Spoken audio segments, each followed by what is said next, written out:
You were destined to fall into the role that you're in. Like, I think it was like just something you enjoyed, and then it became your income, which is like really cool. I mean, I've kind of done something similar with the surfboard thing, but yours is like really cool. I think that's awesome. I'm so grateful, man, because not only do I get to do something I love, I get to live in a country like New Zealand. You know, coming from India, which is very competitive, and you know, the air is fresher here, the skies are bluer, it's a bit quieter. You get a work-life balance. People, you know, don't expect you to work 12 hours a day. You can go home and see your family and stuff, and it's just a lifestyle that I like better. Some people don't. Some people come here and go, that's too quiet. And then they go back. So. Yeah. I remember there was a guitarist when I did my solo project, and I had the Scott MCB stuff. And do you remember the guy Riz?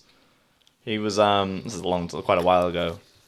And he was from Bangladesh, and he would tell me like how at nighttime, because in Bangladesh he lived in, I can't remember the capital city, we lived there. Super busy, right? Crazy. And then he came here and his ears are just ringing every night. It happens, yeah. Oh, because of the peace and quiet. Yeah, it happens if I've... And it freaked him out. It actually freaked him out for a while. I remember telling me about it. Too much silence. Yeah, it was like, it's too quiet. I don't know if I like this or not. You've told me about this as well, that you said, was it your dad or something? You came here and you did our standard hours are what, like 9 to 5. Yeah. And you and your parents are like, what's this? What the hell? Work all day. It's because the shops closed at 5. So Yeah, like, we can't go out and buy anything, you know, everything's shut. So, yeah. And it was just super normal just to keep going and where you're from. Yeah, the shops close at like 9, 10 p.m. in India, you know. It's just it's just work. Is there much middle class, or is it really like rich and just poor? Or I'd say depends where you go, right? I think 60% of it is middle class. Okay. And maybe that's a lot. Yeah, and I'd say then maybe 35% of it would be poor and 5% rich. Especially from what I understand now with the economic development of India, it's become a lot of it's become very sophisticated, and there's a lot of money in India, and a lot of people are investing. I mean, from what I understand recently, with like America putting a lot of money into production in India specifically. So from what I know from some Indian friends I've got, they will tell me about the industries that have popped up and just more infrastructure and more work, and just people are more well off in that, which is really cool. I think it's really great. But it's on a country of that amount of people, like what is it, 1.8 billion or something like that? Yeah, 1.5, 1.4, yeah.